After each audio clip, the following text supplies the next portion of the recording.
네, 우리가 접하는 뉴스의 대처부터 지금까지 뉴스 일대기를 쫙 살펴봅니다. 뉴스톱 김준일 수석 에디터, KBS 박대기 기자, 그들의 전지적 시점으로 분석하는 뉴스 일대기 지금부터 시작하겠습니다. 안녕하십니까? 네, 안녕하세요. 예, 뉴스 일대기 오늘은 피의자 신상 공개 관련 일대기인데요. 참 하실 말씀들이 많을 것 같습니다. 이 정유정 씨 신상 공개를 계기로 흉악범에 대한 신상 공개 여론이 힘이 실리고 있죠. 항상 이런 일이 있으면 힘이 실리죠. 네, 뭐 이런 사건이 터지면은 네. 왜 공개를 안 하냐 이런 여론이 항상 많기 때문에 네. 뭐 다른 사건도 공개를 해야 된다 이런 의견이 많고요. 네. 특히 뭐 최근에 다들 아시다시피 부산 돌려차기 사건이라는 일명 돌려차기 폭행범 그런 사건도 있었기 때문에 예. 왜 그 사건은 공개를 안 하는데 이 정유정 사건만 공개를 하느냐 뭐 이런 의견도 있고요. 예. 이게 이제 그때 기준이 다른 것처럼 많은 분들이 느끼고 계시기 때문에 그렇죠. 항상 이게 논란이 됩니다. 공개될 때마다. 이게 또 저 역사도 좀 다른 것 같고 오늘 좀 자세히 설명을 해 주시고 피의자라는 사람들은 다 공개를 원래 안 하는 거예요? 피의자는 혐의를 받고 있는 사람이 피의자잖아요. 그러니까 무죄 추정의 원칙에 따라서 네. 형이 확정되기 전까지는 이 사람이 이제 네. 범죄자라고 볼 수는 없는 거죠. 그러니까. 그렇죠. 그러니까 그런 원칙에 따르면은 피의자의 이제 신상을 공개하는 게 위법 논란이 있는 건데 그러니까 우리나라에서 이제 그 신상을 공개하는 게 크게 세 가지가 있어요. 하나는 성범죄자 신상 공개, 하나는 병역 기피자 신상 공개, 그리고 피의자 신상 공개. 근데 앞에서 말씀드렸던 두 개는 확정된 거예요. 그러니까 예. 성범죄자도 재범의 우려가 있으니까 이 사람이 어디에 살고 뭐 이런 것들을 지금 출소한 다음에 공개를 하는 거잖아요. 그렇죠. 예. 그럼 뭐 병역 기피자도 병역을 기피했으니까 이 사람에 대해서 공개를 하는 부분이 있는데 예. 피해자는 아직 이제 이게 형사 재판을 완료하지 않은 상황에서 보통은 강력 범죄가 벌어지고 잡힌 상황에서 경찰이 구금하고 있는 상황에서 공개를 하는 거니까 이게 이제 항상 논란이 있는 거죠. 뭐 여러 가지 쟁점들이 있는데 하나는 만약에 뒤집어지면 어떡하냐. 예. 만에 하나 뒤집어지면 어떡하냐. 그러면 이 사람이 그리고 이제 2차 가해라는 건데 예를 들면 한국은 굉장히 커뮤니티가 작은 이제 뭐 소위 말해서 이제 다 연결된 사회인데 한번 이 사람이 되면 공개가 되면 이 가족들이나 이 사람들이 굉장히 피해를 받을 수도 있다. 실제로 뭐 일본 같은 경우도 그런 이게 일본은 이제 피의자 얼굴 공개가 일상적으로 이루어지거든요. 그렇죠. 언론이 특히 무슨 사건이 터졌다면은 그 사람 주민부터 찾아가거나 페북부터 뒤져가지고 사진을 공개를 하는 게 일본 언론의 일반적인 보도 관행이에요. 맞아요, 맞습니다. 네, 그러다 보니까 네. 이 가족들한테 전화를 하거나 네. 가족 직장에서 문제가 생기거나 이런 경우가 엄청 많고요. 실제로 뭐 가족들이 피의자 가족들한테 피의자 가족들이 언론 인터뷰에 나와가지고 죄송하다 이렇게 사과하는 것이 아주 일상적인 모습이거든요. 그래서 네. 이제 그런 식의 이제 2차 가해 논란이 있을 수 있기 때문에 너무 가혹하지 않느냐 이런 의견도 있습니다. 근데 역으로 보면 이렇게 그냥 아주 강도 흉악범이다. 근데 흉악범인데 여러 번 범죄를 게다가 저질렀다. 네. 그리고 확정 판결을 몇 번씩 받았다. 그런데 이 원칙에 따르면 얼굴이나 뭐 신상 공개가 안 되는 거 아니에요? 그러니까 이제 그렇죠. 뭐 일부 성범죄에서 이제 그 지역 주민들한테 공개되는 경우 외에는 네. 우리나라에서는 좀 약간 아이러니 같은 게 네. 이 사람이 결국 최종 판결을 받았다 하더라도 알 방법은 없어요. 알 방법이 없잖아요. 예, 그죠? 대법원 판까지 났더라도 공개가 그때 새로 되는 것이 아니라 안 돼요, 아예. 그렇죠. 아예 안 되죠. 예, 저도 그거는 이제 개인정보잖아요. 예, 개인정보라 저도 예전에 이제 무슨 법원 담당을 했었는데 예. 정말 끔찍한 사건들이 많거든요. 그렇죠. 그런데 이것들은 그냥 공개가 안 되고 이름도 공개 안 되고 얼굴도 공개가 넘어가고 그보다는 좀 낮은 수위 사건들인데 지금 언론의 주목을 받는다는 이유만으로 그렇지. 공개가 되고 과연 이 차이가 무엇인가 이렇게 좀 많이 의문이 들었던 때가 많았습니다. 그 부산 돌려차기 그 폭행범 이 사람도 그 영상도 영상이지만 뭐 지금 성폭행까지 한 것 같잖아요. 예. 이거 왜 얼굴이 아직은 공개? 이제 수사 중인 단계, 그렇죠. 그러니까 재판 중인 단계입니다만, 예, 재판 중인 단계지만 현장에 뭐 CCTV가 있으니까 예. 거의 현행범이라고 할 수 있는데 이러면 보통 다른 나라 같으면 공개가 될 것 같은데. 그러니까 지금 이제 예. 이게 조두순 사건부터 그러니까 2010년 예. 그때부터 이제 이게 법이 아니라 이제 뭐 규칙이 만들어져 가지고 이게 지금 경찰이 하고 있는데 경찰이 자체적으로 하고 있는 건데 네 가지예요.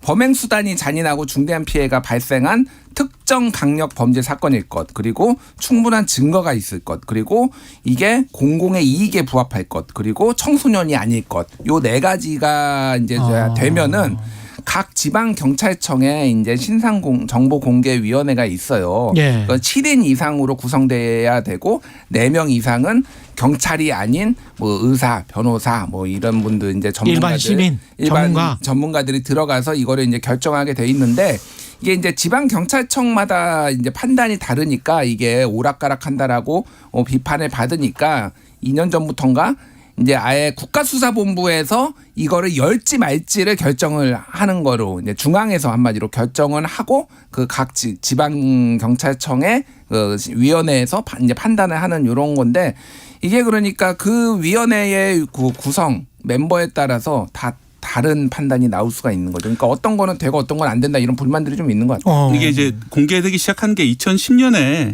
부산 여중생 납치살인 사건이라고 김길태 사건인데 그때가 이제 그때 계기로 그때 처음으로 이제 공개를 했었는데요.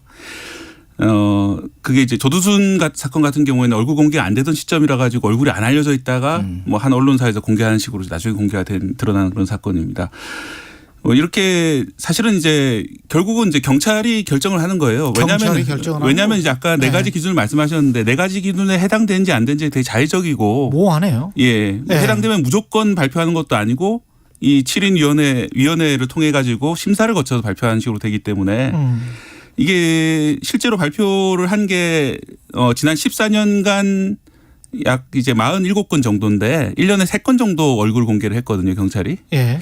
근데 사실은 우리나라에 그런 끔찍한 강력 사건이 1년에 3건 있지는 않거든요. 세계적으로 우리나라가 안전한 나라에 속하지만은 3건보다는 훨씬 많이 있는 게 사실입니다. 현실입니다. 그런데 그렇죠. 왜 3건만 공개가 되냐 하면은 언론이 보도를 열심히 한 사건이라든지 주목을 받은 사건에서만 결국 또 이제 경찰도 얼굴을 공개하라 이런 여론의 질타를 의식해서 공개를 하는 게 대부분이거든요. 예. 그러다 보니까 이 기준이 맞느냐 아니냐 이때마다 논란이 나올 수밖에 없는 그런 상황입니다. 그 7007님이 현재 신상 공개는 하나입니다. 해도 유치원 다닐 때 사진 공개해놓고 그걸 신상 공개라고도 하는데요. 유치원 다닐 때는 아니겠습니다만은 그 사람을 못 알아볼 정도로 뭐 젊은 시절이랄지 아니면은 뭐 그런 경우는 많거든요, 사실은. 네. 예. 거리에 다니면 도저히 못 알아보는 그런 상황이 사실 있기 이제 때문에. 사진관에 가면은 예. 사진사님들께서 열심히 그렇죠. 포샵 수정을 해주기 포샵. 때문에 예. 지금 공개된 사진들이 그 신분증 사진입니다. 그러니까 경찰 그렇군요. 시스템에 등록된 신분증 예. 그러니까 운전면허증이나 이런 사진들인데 그걸 안 바꾸잖아요. 예, 그런 네. 예전 사진이고 또 이렇게 뭐 잘 꾸며서 찍은 사진이 많기 때문에 실제 얼굴과 너무 다르다. 외국은 미국 같은 경우에는 머그샷을 공개하는데 왜 우리는 그렇게 속 시원하게 사이다 같은 샷을 공개하지 못하느냐 이런 뭐 질타가 많은 거죠. 머그샷이라는 게 이제 그때 음주운전을 했다 그러면 음주운전 직후에 유치장에서 찍은 사진 그게 그렇죠. 이제 머그샷이죠. 그러니까 네. 요거가 이제 그 2019년에 법무부에 유권 해석이 있었어요. 그래서 예. 피해자의 동의가 있을 때만 그 머그샷 경찰에 잡혔을 때 그 사진을 공개를 하고 동의가 없으면은 방금 얘기했듯이 주민등록 뭐 국가 시스템에 등록된 신분증 사진을 공개하도록 돼 있으니까 이게 그래서 너무 옛날 사진 말씀하셨다시피 이거 그러면은 이게 재범 이 사람이 혹시나 사회 풀려났을 때 재범을 할 가능성 뭐 이런 것들 인식하자라는 것도 있잖아요. 뭐 예. 사회적 처벌도 있는 그렇죠. 그 응징도 있지만은 그거에 부합하느냐. 그래서 저는 다른 건 몰라도 이거는 무조건 머그샷으로 해야 된다. 하려면은 그렇죠. 현재 사진으로 해야지. 이게 옛날 거 포토샵. 그래서 지금까지 딱 한 번밖에 없습니다. 2021년에 그 여자친구의 가족들을 살해한 이석준 이 사람만 본인이 머그샷에 동의를 해서 그 사진이 찍혔고 나머지는 다 옛날 사진이에요. 그러니까 다 주민등록 사진이에요. 그러니까 20년 전 사진도 막 있고 막 이런 거죠. 그러니까 하려면은 다 통일돼서 이건 머그샷으로 해야 될 것 같아요. 제 생각으로는. 아니 생각을 해보니까 지난번에 대낮에 네. 술 취해서 만취해가지고 그 아이를 죽인 음주운전자가 있었잖아요. 네. 그런 것 같은 경우도 사실은 음주운전 같은 경우에 면전을 받고 나올지는 모르겠습니다만은 또 재범의 가능성이 정말 높은 게 음주운전이고 그리고 이런 거는 본인도 경각심을 갖기 위해서 이렇게 공개해야 되지 않나요? 그게 이제 그 공개하고 말고를 경찰이 결정하는 제도라는 게 좀 문제가 많은 거죠. 그러니까 좀 이상해요. 왜냐하면은 이게 사실 법도 없거든요. 법으로 이제 공개할 수 있게 되는 것이 아니라 경찰의 내부 지침으로 이제 공개를 하는 그 제도가 그렇죠. 유지가 되고 있는 것인데 예. 사실은 이제 얼굴 공개되는 것들을 그 범죄자들이 많이 두려워하는 이유가 이게 상당히 자기들한테 형벌받는 것보다 더 큰 의미를 가진 침해가 되기 때문인데 만약 그렇다면은 이거를 법으로 정하든지 그게 아니면은 이걸 이제 경찰이 자의적으로 적어도 판단하는 거는 좀 피하는 게 좋지 않겠느냐. 그러니까. 왜냐하면 이제 외국을 살펴보면요. 저희가 일대기니까 이렇게 말씀드립니다만은 외국의 경우에는 경찰이 자의적인 지침을 가지고 공개한다기보다는 언론사들이 알아서 공개를 하거든요. 알아서 그냥 공개해버리는 공개를 거죠. 하고 네. 이걸 공개하라는 법도 없고 하지 말라는 법도 없어요. 그렇죠. 그런데 이제 이걸 그러면 명예훼손이나 이런 게 아니냐 재판으로 가게 된다면은 언론의 정당한 활동으로 인정되는 경우에는 이것이 받아들여질 것이고 그게 그렇죠. 아니라 오보를 내거나 그러면은 책임을 지면 언론사가 막대한 이제 배상을 해야 되는 책임을 지면 책임을 져야 되는 것인데 우리나라는 그것이 아니라 이제 경찰의 지침에 따라 가지고 결국은 경찰의 입만 바라보고 있는 꼴이기 때문에 그게 좀 상당히 문제가 있는 것 같습니다. 지금 이제 요거는 확실할 필요가 있어요. 지금 특정 강력 범죄에 해당하는 것만 공개하게 돼 있거든요.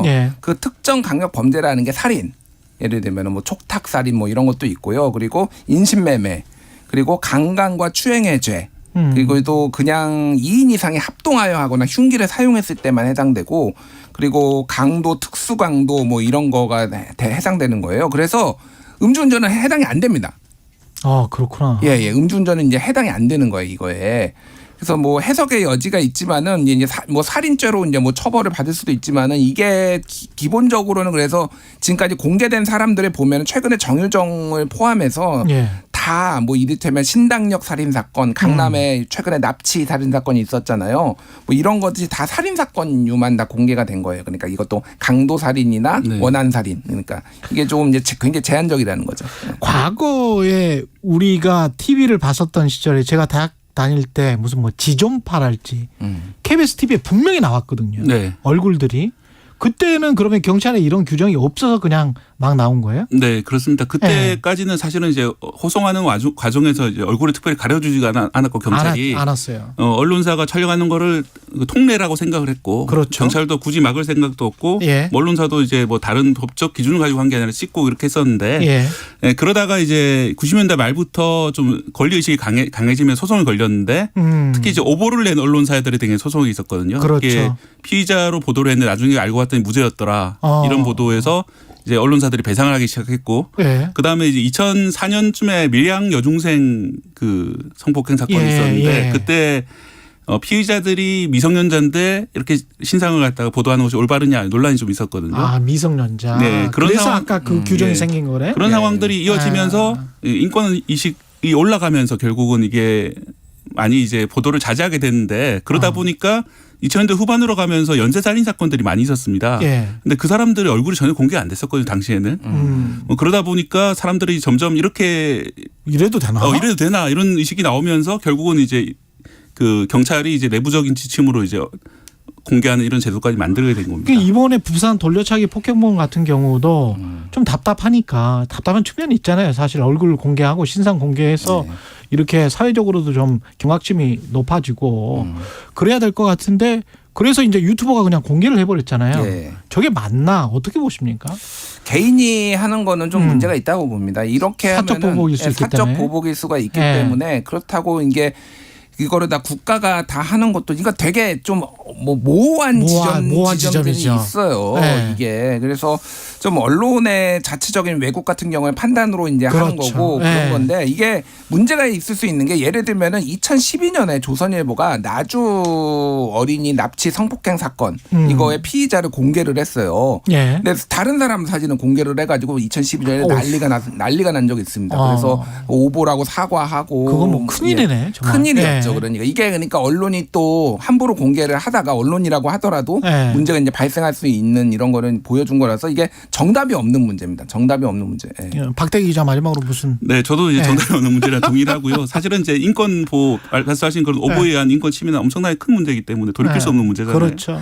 그렇기 때문에 결국은 그런 걸 잘 비교를 해야 되는데. 우리나라의 어떤 저신뢰 사회라는 게 문제를 일으키는 것 같습니다. 사람들이 이제 언론사를 신뢰하지 못하고 언론사들이 또 그런 행태를 보여왔고 그러다 보니까 언론사의 판단을 맡겨둘 수 없다 이런 의식이 있기 때문에 결국은 경찰이 나서서 이래라 저래라 하게 되는 것이고 그러다 보니까 또 자의적으로 왜 경찰이 나서서 이래라 저래라 하냐 반발이 있을 수밖에 없는 그런 그 기준이 또 모호하게 돼버리는 그런 거고. 총체적인 상황인데 외국의 사례들을 좀 참고해서 네. 우리도 좀 발전적인 제도 변화가 있어야 될 것 같습니다. 성숙한 신뢰 사회가 되자. 오늘의 결론. 일단 공개는 최신 사진으로 최신 사진 그거는 저는 분명히 주장합니다. 공개를 하려면 최신 사진으로. 예. 오늘 말씀 감사하고요. 뉴스톱 김준일 수석 에디터, KBS 박대기 기자였습니다. 고맙습니다. 감사합니다. KBS 라디오 최경영의 최강시사 듣고 계신 지금 시각 8시 45분입니다. 이 시각 교통정보입니다. 서울 시내에서는 강변북로 구리 방향